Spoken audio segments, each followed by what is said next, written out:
Looked it. Good morning, everyone. I'm Pamela Crouch, Executive Director of Living Proof Exhibit, and I'm here this morning in partnership with Gilda's. I just got muted. And we are here with another virtual session using everyday items to just create some artwork and to have a little fun this morning. Today, we're working with wine corks.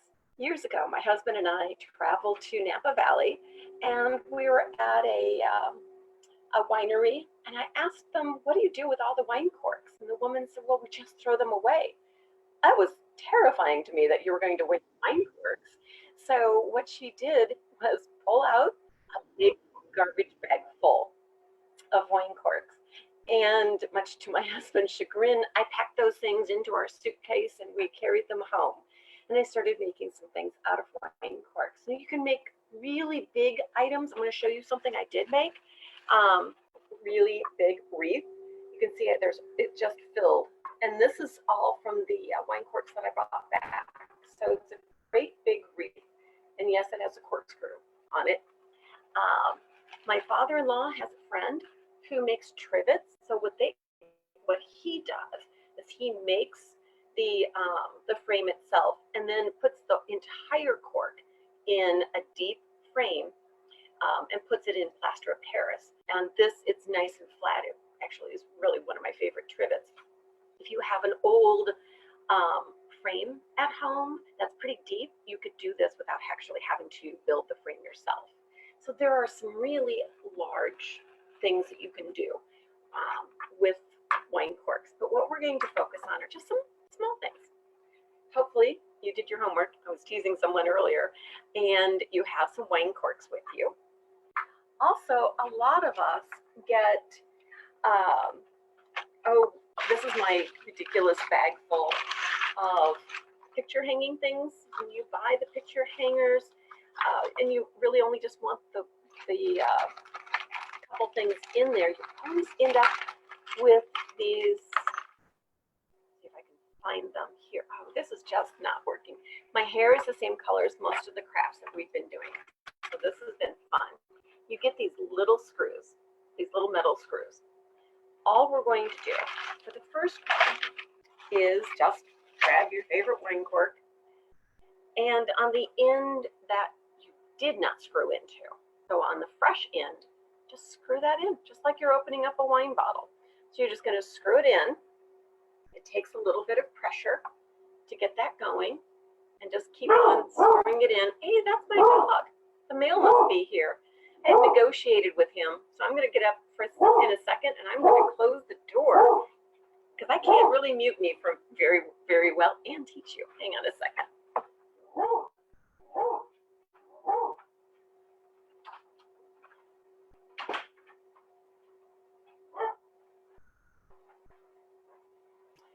Well, that's real life when you have your dogs joining you and you're doing Facebook Live. So you see, I just have that screwed all the way down there. Now, what do we do with them? There are so many different options. Do you have, remember when we used to get together and we all had the same wine glass?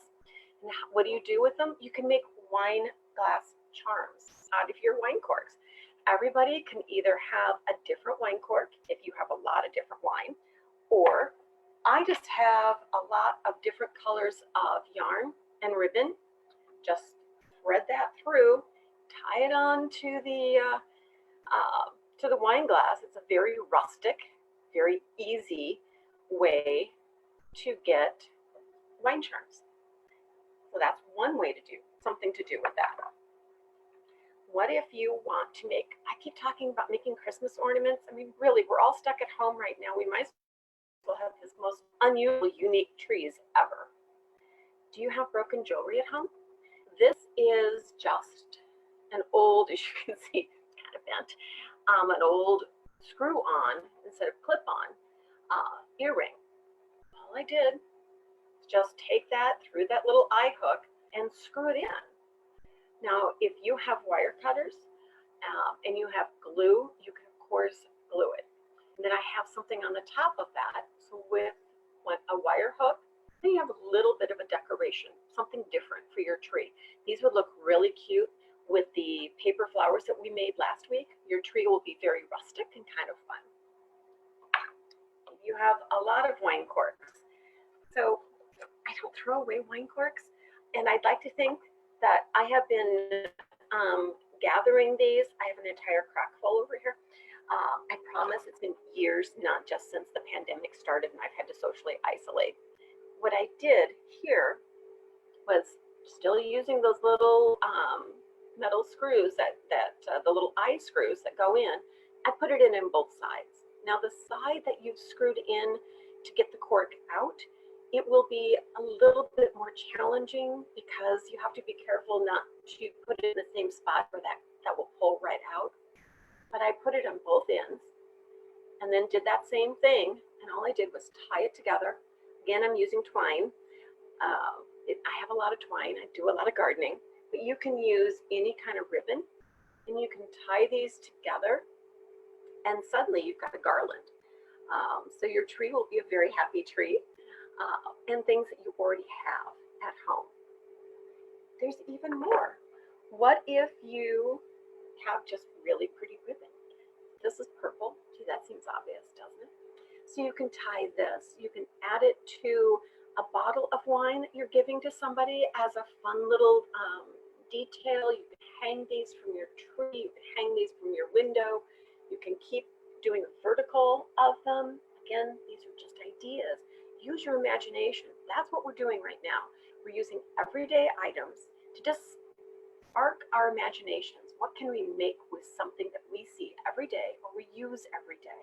That's what these corks are for. You know, there are lots and lots of kinds of hooks. This is just a good old-fashioned cup hook. And I just put it in here. I also happen to have some chain from a project. Maybe you have an old piece of jewelry, an old that you're using. That would be really kind of fun, that especially if the necklace has some natural elements to it, beads or a color that would work really well with wine corks. And that's easy to do. And that's kind of fun to hang up and around. Again, this could be, because this has a hook at the end, this could be around a wine glass also. I mentioned the flowers that we made last time. These wine corks, I really like these wine corks. You can still see the dark color of the wine in them rather than just the plain. So you've got the dark color. If you take a lot of them, put them together, get out your glue gun, get out whatever glue you have, and then you can put the little wire hook at the top, and then depending on how big you make this ball of cork, again, it can hang in your tree, it can hang different places. Dropping corks everywhere. Then I thought, what can we make using corks as art? If you have a super sharp knife, you can, sorry, I'm looking for all of my supplies. I have them kind of spread out here. You can cut a shape into the cork. This one is very simple. It is looks sort of like a little star. And I do a lot of collage work. I'm always looking for something to give me a texture or a unique background as I'm adding things. So I pulled out I forgot to untape this. This is going to take me a little bit. I pulled out just a stamp pad to see what it looked like. I haven't tried it because one thing is it's really hard to keep these clean. So I'm just going to stamp this design and put it just on some paper. It doesn't look huge. Let's see. Here we go. You see, it doesn't look huge on there. But if you're doing a collage or if you're doing a card, this is a simple design. If you can carve hearts into it, or you can be as intricate as you want to be. But it just gives you a stamp, a homemade stamp. What's nice too is that little hands can hold these. So if you're doing things with your kids, yes, use wine corks with your kids. Why not? It makes for an easy stamp. I'm going to also try to do this with a little bit of paint. Now that I've stamped on it, we'll see what happens. Again, the idea is that you are, oh, just my acrylics, by the way, just the acrylics that I use on all of these are pretty easy. The idea is just experiment. You've got time to experiment. It's kind of fun to do so. Now, this kind of came out a little scattered. Again, what I'm thinking of doing is using wine corks to create designs and add them to my collages, just for something different. Now, for something entirely different, sometimes we get the champagne corks. These have an automatically built-in handle. They're really nice. I didn't carve anything in this one, but if you look at the side, it has a little bit of an indentation. This is an experiment live on Facebook. Let's see what happens if we put a little paint on there and roll it. I don't know that this one is going to roll, but we're going to see what happens. It gives me just an interesting little design. Again, adding it, wouldn't put it necessarily all in straight lines, but adding it to my collage work, adding it as a border around a card. There's a lot of different options of things that you can do. Again, we're just trying to use everyday materials to spark your imagination, to get your mind kind of off of being at home, and to do some creating. I am very curious as to what you're going to be making with wine corks. I don't know if you follow us on our Facebook page, but we recently had one of the artists. She followed us after I made trying to figure out where to put the wet cork, followed us after making the sticks, and Lene was doing some beautiful macrame, and she inserted sticks into it, and so it was lovely. So if you're making something with wine corks, please share that with us. livingproofexhibit@gmail.com. We're on Facebook. Just tag us. Tag Gilda's Club too, please. And Lene, are you on? I hope you are on. You are on here, so I'm talking about the gorgeous artwork that you made. A couple of other things. Living Proof Exhibit is working to get some art-to-go projects out to people. You can go to livingproofexhibit.org. We have watercolor boxes available. Request one, and they'll be mailed to you because of the generosity of various people who are purchasing art-to-go boxes. If you have a loved one who lives anywhere in the United States and you want to send them an art box, you may do so. Again, just go to our website and check it out. The Birdhouse Project is still going on. Community-wide Birdhouse Project that we'll be sharing. You'll find more information on our Facebook. And for all of you artists out there, we are still accepting submissions. If you are a cancer survivor and you create any kind of artwork, you hear me talking about my collage work. We also have people who create work out of gourds, who do oil paintings, who do watercolors, pastels, photography, quilting, needlepoint, crowded cross stitch. All of these are considered art. Of course they are. And we have a very inclusive idea of art, so we'd love to see your submissions. This exhibition will be at the Figge Art Museum. Time will tell if we are able to gather together or if we are going to view it virtually. Either way, it's going to be gorgeous.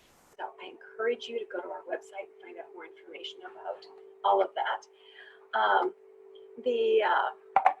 These sessions are going to continue through the end of June. We'll let you know that we're taking Memorial Day off. But June, the first Monday in June, we'll be making clay using materials just in your home. And so you'll get to see my kitchen because we're going to be cooking up some clay. And then the rest of the month, everything is just going to be using items that you have every day. So reach out, email me, livingproofexhibit@gmail.com.